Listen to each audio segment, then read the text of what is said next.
things will gradually get more and more complex. So let's go to a more complex example. Example 4. Okay, we have a mass of 200 grams of saturated liquid water completely vaporized at a constant pressure of 100 kilopascal. And we need to determine two things. One is the volume change, another one is the amount of energy transferred to the water. Okay, so again, you take some time to do this problem, okay, and pause this video. Okay, I assume you have paused this video and let's see the solution. First, we have a saturated liquid water completely vaporized. What do we mean by completely vaporized is that, let us do some translation. That means all become saturated vapor. Okay, makes sense? All become saturation vapor such that it's completely vaporized.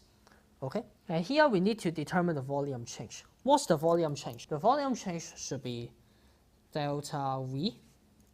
Okay, and what is this delta V? It should be equal to mass multiply the change in the specific volume.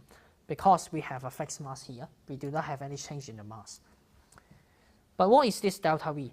We know that the saturated liquid water completely vaporized. So this delta V should be equal to M multiplied by Vg minus Vf.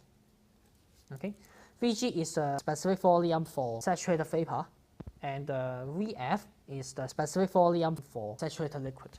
So let us find out the value. So what table should we go to? Because we have a constant pressure of this value, so we should go to table A5. Table A5. So mass is 0.2. And let's go to table A5. And then 100 kilopascal. That is here. This is Vg. It is Vf, so we substitute them. This is 1.6941 minus 0.001043. This is from table A5. Okay? And you have 0.33x6 meter cube or 0.339. That's our answer to part A. How about part B? For part B, the amount of energy transferred to the water, because the saturated liquid is completely vaporized, so the amount of energy transfer should be equal to the enthalpy of vaporization, because we have a constant pressure.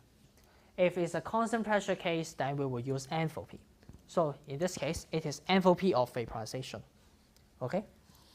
So the energy transferred is equal to M multiplied by HFG. HFG can be also obtained from table A5, but I don't show the process, I just copy the value for you. You will find that HFG from table A5 with 100 kilopascal, then we will have 2257.5. Okay, and note that because this has a units of kilojoule per kg, and this one is kg, so finally we'll have 451.5 kilojoule. Okay, so that's our answer. Okay, so you will see that this example will be more difficult from the previous example because you need to really understand what's going on and need to know when to use enthalpy or when to use internal energy. Once again, let me remind you, if the process is closed system, okay, in this case it's closed system because we have a fixed mass. If it is a constant volume process, then you need to use internal energy, okay? Or other process, you need to use internal energy, but for constant pressure process, we need to use enthalpy, okay? More details will be given to you when we go to chapter, okay? When we go to chapter 4, you will gradually see what's the difference between internal energy and enthalpy.